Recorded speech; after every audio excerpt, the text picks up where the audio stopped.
নমস্কার বন্ধুরা, তিয়াশাস রেসিপিতে সকলকে স্বাগত জানাই। প্রত্যেকবারের মতো আজও আমি একটা নতুন রেসিপি নিয়ে আপনাদের সামনে হাজির হয়েছি। মাছ তো আপনারা অনেকভাবেই রান্না করে থাকেন, তবে আজকে আমার মতো একবার এই পদ্ধতিতে বানিয়ে দেখুন।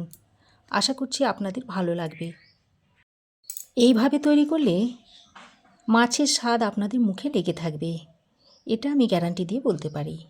তাহলে চলুন রেসিপিটা দেখে নিন। তো রেসিপিটা তৈরি করার জন্য এখানে আমি নিয়েছি পরিমাণ মতো মাছ। এবার আমি এই মাছের মধ্যে দিয়ে দেব পরিমাণ মতো নুন, হলুদ আর একটু লঙ্কার গুঁড়ো। এই নুন, হলুদ, লঙ্কা সমস্ত গুঁড়ো মশলা দিয়ে মাছটিকে ম্যারিনেট করে নেব। তো আমার এই আজকের রেসিপিটি যদি আপনাদের ভালো লাগে তাহলে একটা লাইক দেবেন আর আপনাদের মতামত জানিয়ে আমার চ্যানেলটির পাশে থাকবেন। আর এই রেসিপিটা তৈরি করা খুবই সহজ, একবার দেখলেই আপনারা তৈরি করে নিতে পারবেন। আর এর স্বাদ কিন্তু একেবারে ভোলার নয়, এর স্বাদ একদম মুখে লেগে থাকবে। এবারে আমি হাতের সাহায্যে এই নুন, হলুদ আর লঙ্কাটাকে মাছের গায়ে ভালো করে লাগিয়ে নিচ্ছি। আর এই রেসিপিটা আপনারা যে কোনো রকমের পুকুরের মাছ দিয়ে তৈরি করে নিতে পারবেন। দেখুন, মাছটাকে আমি ম্যারিনেট করে নিয়েছি। এবারে চলুন রেসিপিটা ঝটপট তৈরি করে নেওয়া যাক। প্রথমেই আমি কড়াই খুব ভালোভাবে গরম করে নিয়েছি, তারপর পরিমাণ মতো সর্ষের তেল দিয়ে দিয়েছি। তেল ভালোভাবে গরম করে নিয়ে এবার আমি এর মধ্যে একে একে মাছগুলোকে ছেড়ে দিচ্ছি।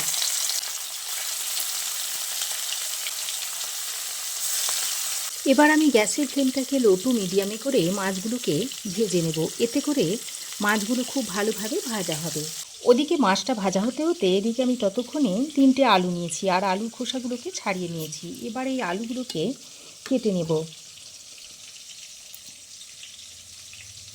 আজকের এই মাছের রেসিপিতে আমি আলু দেব। আমি আলু দিয়ে রেসিপিটা তৈরি করে নেব, তাই আমি আলু নিয়েছি। এবার আলুটাকে এরকম লম্বা করে কেটে নিতে হবে, সরু হোক বা মোটা হোক, যে কোনোভাবে আপনারা এরকম লম্বা করে কেটে নেবেন। তো সব আলুগুলোকে আমি এরকম লম্বা করে কেটে নিয়েছি। এবার আমি এই আলুর সঙ্গে কয়েকটা বেগুন দিয়ে দেব। আমি এরকম লম্বা লম্বা বেগুনগুলো নিয়েছি, আর এই বেগুনগুলো শীতের বেগুন, এগুলো খেতে বেশ ভালো হয় আর এগুলো খুব একটা রান্নার পর গলে যায় না।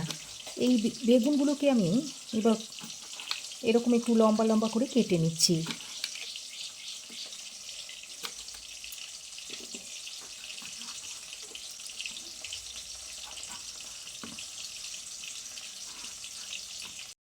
এই দেখুন, বেগুনগুলোকে আমি আলুর মতো করে লম্বা লম্বা করে কেটে নিয়েছি। যতক্ষণে আমি আলু আর বেগুনটাকে কেটে নিচ্ছিলাম ততক্ষণে দেখুন এইদিকে মাছের এক পিঠ ভালোভাবে ভাজা হয়ে গেছে।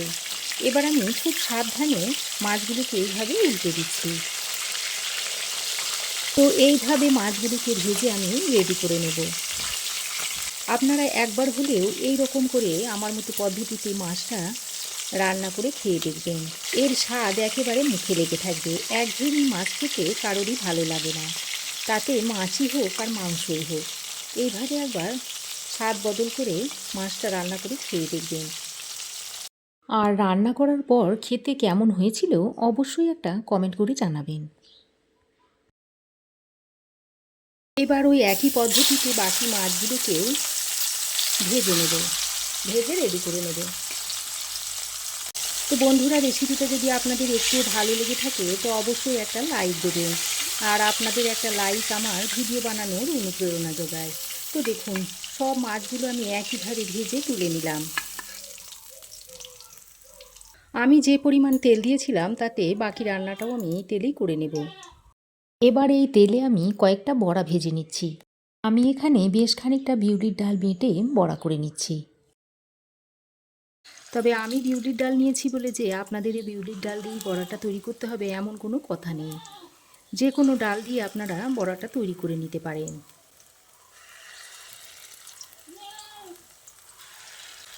বড়াগুলো আমি দিয়ে দিয়েছি। এবার গ্যাসের ফ্লেমটাকে মিডিয়াম টু হাই হিটে করে বড়াগুলোকে ভেজে নিতে হবে। লো ফ্লেমে বড়াগুলো ভাজলে বড়াগুলো অনেকটাই তেল টেনে নেবে, তাই মিডিয়াম টু হাইয়ের দিকে রেখে বড়াগুলোকে ভেজে নিতে হবে। তো দেখুন বড়িগুলোকে আমি উল্টে পাল্টে মিডিয়াম টু হাই হিটে খুব ভালো করে ভেজে নিয়েছি। এবার এই বড়িগুলোকে তুলে নিচ্ছি।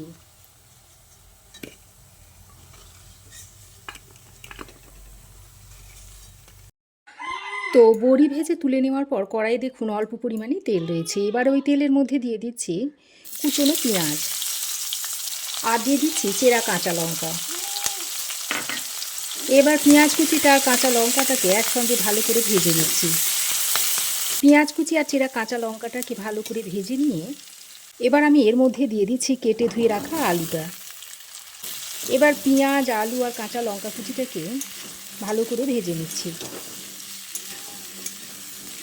আলুটাকে আমি বেশ ভালো করে ভেজে নিয়েছি। এবার আমি এর মধ্যে দিয়ে দিচ্ছি বেশ কিছুটা বিনস। আমি রান্নাতে বিনস ব্যবহার করেছি। এবার বিনসটা দিয়ে আলুর সঙ্গে আরও কিছুক্ষণ ভেজে নিচ্ছি। একঘেয়েমি মাছের রেসিপি খেতে ভালো না লাগলে এইভাবে একবার রেসিপিটা আপনারা তৈরি করে খেয়ে দেখতে পারেন। তো বিনসটাকে আলুর সঙ্গে আরও কিছুক্ষণ ভেজে নিয়েছি। এর মধ্যে দিয়ে দিচ্ছি কেটে রাখা বেগুনগুলো। বেগুনগুলো দিয়ে আবারও আলুর সঙ্গে কিছুক্ষণ ভেজে নিতে হবে। আর আমি বেগুনটাকে না ভেজেই আলুর সঙ্গে দিয়ে দিয়েছি। এইভাবেও কিন্তু খেতে ভালোই লাগে। বেগুনটা দিয়ে আলুর সঙ্গে আবারও কিছুক্ষণ ভেজে নিচ্ছি। তো বেগুনটা দিয়ে বেশিক্ষণ ভাজলে আবার বেগুনটা গলে যেতে পারে। তো দেখুন বেগুনটাকে আমি হালকা করে ভেজে নিয়েছি। এবার আমি এর মধ্যে একটা কেটে নেওয়া টমেটো দিয়ে দিচ্ছি আর পরিমাণ মতো নুন দিয়ে দিচ্ছি। আর এই সময় যদি নুনটা দেওয়া হয় তাহলে টমেটোটা খুব তাড়াতাড়ি গলে যাবে। এবার নুনটা দিয়ে আবারও খুব ভালো করে মিশিয়ে নিচ্ছি। এবার আমি একটা ঢাকনা লাগিয়ে মোটামুটি 3-4 মিনিট মতো রান্না করে নেব।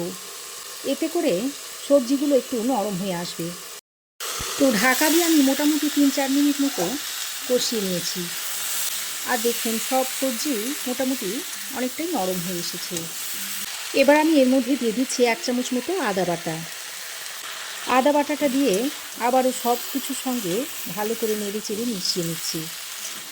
প্রায় 2-3 মিনিট মতো সময় ধরে আদা বাটাটা দিয়ে সবজির সঙ্গে ভালো করে কষিয়ে নিতে হবে। এতে করে আদার কাঁচা গন্ধটা চলে যাবে। তো আদা বাটাটা দিয়ে আমি 2-3 মিনিট মতো কষিয়ে নিয়েছি। এতে আদার কাঁচা গন্ধটা চলে গেছে। এবার আমি এখানে দিয়ে দিচ্ছি 1/2 চামচ মতো হলুদ গুঁড়ো, 1/2 চামচ দিয়ে দিচ্ছি কাশ্মীরি লঙ্কার গুঁড়ো। তবে এটাও একেবারেই অপশনাল, আপনারা চাইলে দিতেও পারেন আবার নাও দিতে পারেন। আর অল্প কয়েক দানা চিনি দিয়ে দিচ্ছি। এবার সমস্ত কিছুকে একসঙ্গে ভালো করে মিশিয়ে নিচ্ছি।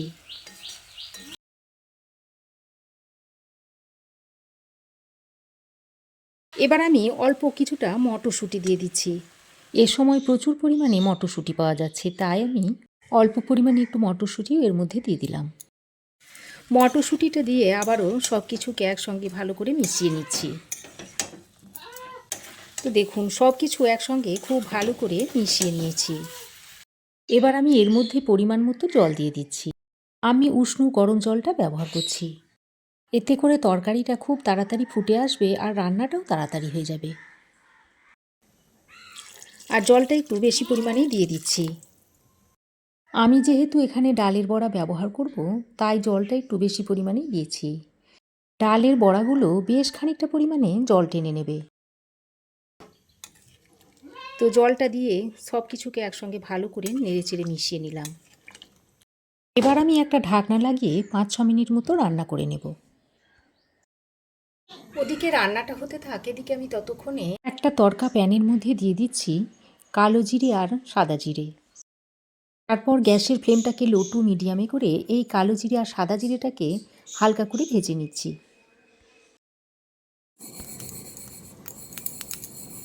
ভেজে আমি এটাকে হালকা ঠান্ডা করে গুঁড়ো করে নিচ্ছি। এদিকে আমি ঢাকা দিয়ে 5-6 মিনিট মতো রান্না করে নিয়েছি। আলু তারপরে বাকি সবজি সব কিছুই ভালোভাবে সেদ্ধ হয়ে গেছে। এবার আমি এর মধ্যে ভেজে রাখা মাছগুলোকে সাজিয়ে দিচ্ছি।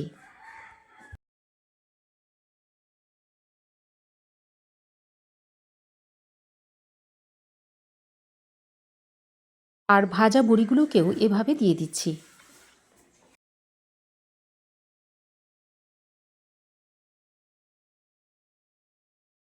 এবার আমি দেখুন এদিকে ভাজা মশলাটাকে গুঁড়ো করে নিয়েছি। এখন এই ভাজা মশলাটা এইভাবে উপর দিয়ে দিয়ে দিচ্ছি। তবে আপনারা ভাবছেন যে গুঁড়ো মশলা দিয়ে মাছের রেসিপি আবার খেতে কেমন লাগবে। বন্ধুরা, অসম্ভব টেস্টি হয়, একবার এইভাবে তৈরি করে দেখবেন। আর কিছুটা ফ্রেশ ধনেপাতা নিয়েছি। এই শীতের সময় প্রচুর পরিমাণে ধনেপাতা পাওয়া যায়, তাই আমি কিছুটা ধনেপাতা দিয়ে দিচ্ছি।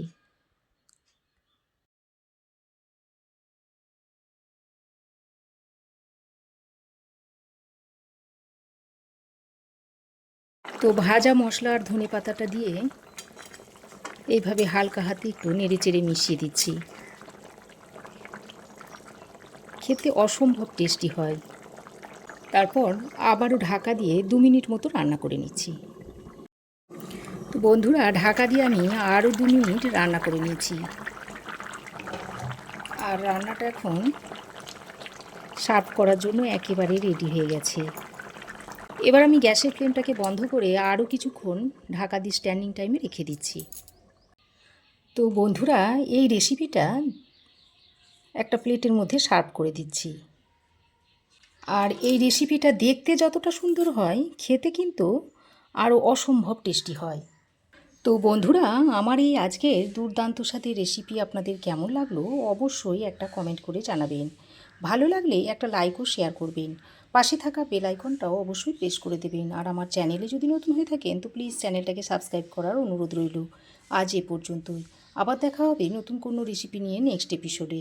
সে পর্যন্ত ভালো থাকবেন, সুস্থ থাকবেন। ধন্যবাদ।